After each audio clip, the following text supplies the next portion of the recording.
à part, c'est fondamental, mais quand même, en tout cas, ça montrait des problèmes qui se posaient. Et depuis, moi je suis prudent et circonspect. Alors, et ça, évidemment, les choses ont quand même évolué favorablement, parce que comme il y a une prospérité économique plus grande, ça a donné plus de moyens dans des tas de domaines et dans des tas de pays. Il faut nuancer par pays, la situation n'a rien à voir dans les pays baltes et dans le sud des Balkans. Il faut regarder ça dans le détail. On ne peut pas parler de tous des pays qui ont rejoint de la même façon. Il faut regarder au cas par cas. Donc je caricature un petit peu mon propos, mais j'ai peu de temps pour l'affiner. Mais en tout cas, malgré tout, il reste un problème. Il reste un problème qui est en gros aussi celui de la question culturelle dans la construction de l'Europe, bon, qui a eu ses effets, comme je viens de l'expliquer dans le cas particulier, mais qui est un problème plus général qui nous est posé, et qui est posé d'ailleurs aussi aujourd'hui, en particulier dans une période de crise économique et de difficultés budgétaires et de philosophie politique entre les tenants d'un libéralisme à tout crin et ceux qui considèrent qu'il y a un certain nombre de domaines et d'activités qui doivent être régulés autrement. Et ce débat n'est pas clos, il est posé de façon très précise. La crise d'ailleurs n'arrange rien pour le résoudre. Donc l'élargissement, il a permis un certain nombre de choses, mais enfin, je suis d'accord avec vous. Vous avez une jolie formule en disant que ce n'est plus un paradis mais un paradoxe.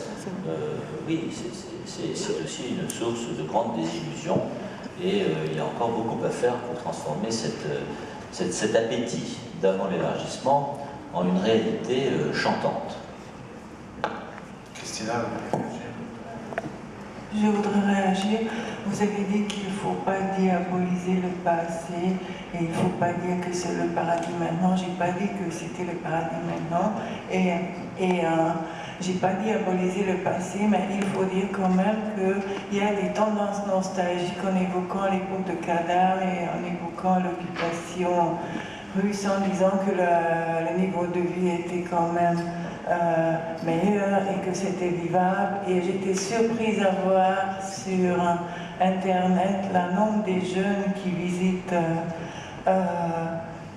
le tombeau de couple Ceausescu en étant tout nostalgique et en posant des fleurs.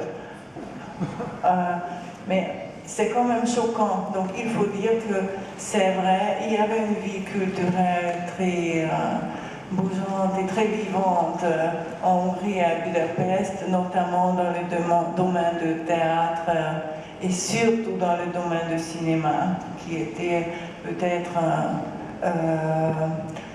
le genre le plus intéressant à l'époque et le plus développé. Mais je pense que ce cinéma et le langage des artistes étaient basés à l'époque sur le double parole. Et il y avait toujours un clin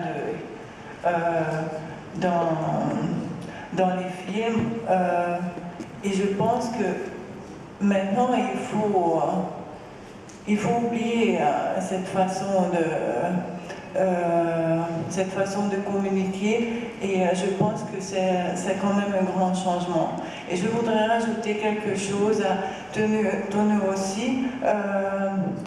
Les deux pays, c'est-à-dire l'Estonie et la Hongrie, ont adhéré au même temps à l'Union.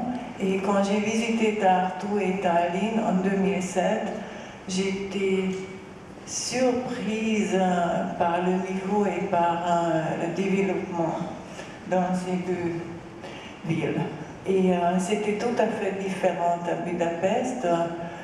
Budapest est restée plutôt une grande ville post-soviétique avec des traces de post-soviétique qui sont, à mon avis, plus dominantes maintenant que les traces d'Austro-Empire et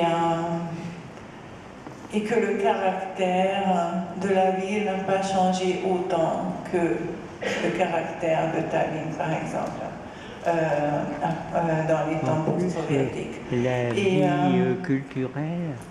Et je pense que la question de l'Union européenne est beaucoup plus importante J'ai été peut-être beaucoup.